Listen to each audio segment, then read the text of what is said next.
Remember when you made the little mission projects in the 4th grade? Remember when you had to go out and frantically try to buy the little kits from the craft store before everyone else got them? Do you remember what your teacher taught you about the missions and the El Camino Real? Well, what if we told you that was all a lie, fabricated with greed and hiding the truth in mind? In reality, everything you learned in 4th grade about the missions was from the perspective of the winners. The land thieves and their descendants, not those who were actually subjected to the decades of pain. Schools taught us to glorify imperialist and racist behavior, a lesson so deep-rooted in our curriculum it nearly erased the true nature of the missions and their purpose, and their brutal and bloody history. We know what has been taught, but what are we missing? For starters, I bet you weren't taught that the Spanish sent their problematic priests to California, away from all their communities to Spain, but did nothing to enforce proper behavior. This led to mass rape, torture, and enslavement up and down the Alta California coast. The missions, all made with peace and care in mind, and the false hope that the natives would want to go learn about God and Christianity, were run in nearly the exact opposite way. They were used as colonial outposts to govern and control their newly dominated lands and to secure the land that they stole from the natives like the Acjachemen, a small tribe from what is now San Juan Capistrano. A second thing you weren't taught was that the El Camino Real, the famed Royal Road, didn't actually exist. The missions were even built in order from south to north. The first one was in San Diego, but the second was in Carmel, over 400 miles to the north. And most missions were farther apart than a day's journey, some were as far as a couple days apart. So, where did this narrative come from? One group advocated for protecting the missions and put out the narrative you learned in the 4th grade, that the missions were good places that were sought to teach and employ natives. A place of safety and protection that the natives actually wanted to be at? Well, no. The purpose behind this narrative was to actually increase tourism to California by showcasing the sunny weather, oranges, and romanticized and idyllic missions. And now, a third thing you weren't taught.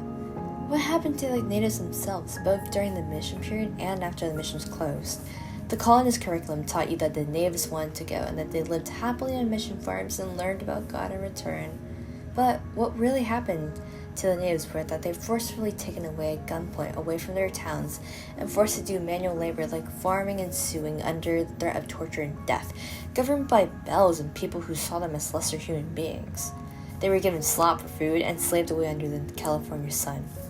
The natives were forbidden from speaking their languages and practicing their culture.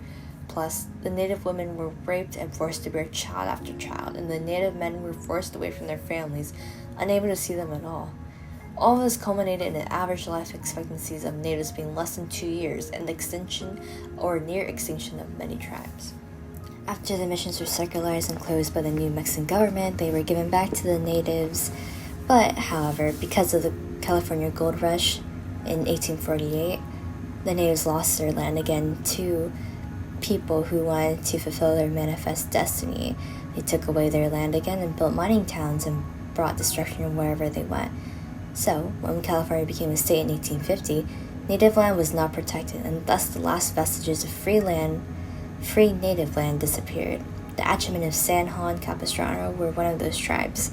Their land was taken, their homes destroyed years before by the missionaries, and left to drift on the wind as the vast metropolis of Los Angeles spread throughout the homelands of the Tongva and Acjachemen.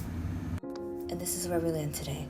The Acjachemens, despite clearly existing and deserving of federal recognition, were denied it because of lack of evidence. The culprit of this lack of evidence lies in the colonization of their homeland. The mission responsible, along with 20 others built along the Pacific coast, became romanticized for money and their painful histories erased, leaving the natives forgotten about and condemned to museum exhibits. Why, then, do we still teach about the missions when it's not the truth? Well, that's our question, and it should be yours too. We have the power to change this. The state of California removed the requirement of the teaching of the mission curriculum from schools, but many districts choose to teach it anyways. So what can you do? Call your local schools and administrators and ask if they still teach the curriculum. If they do, petition with evidence why they should instead teach about the natives that these missions hurt. Ask them to face the true history. Why? Our youth deserve the truth.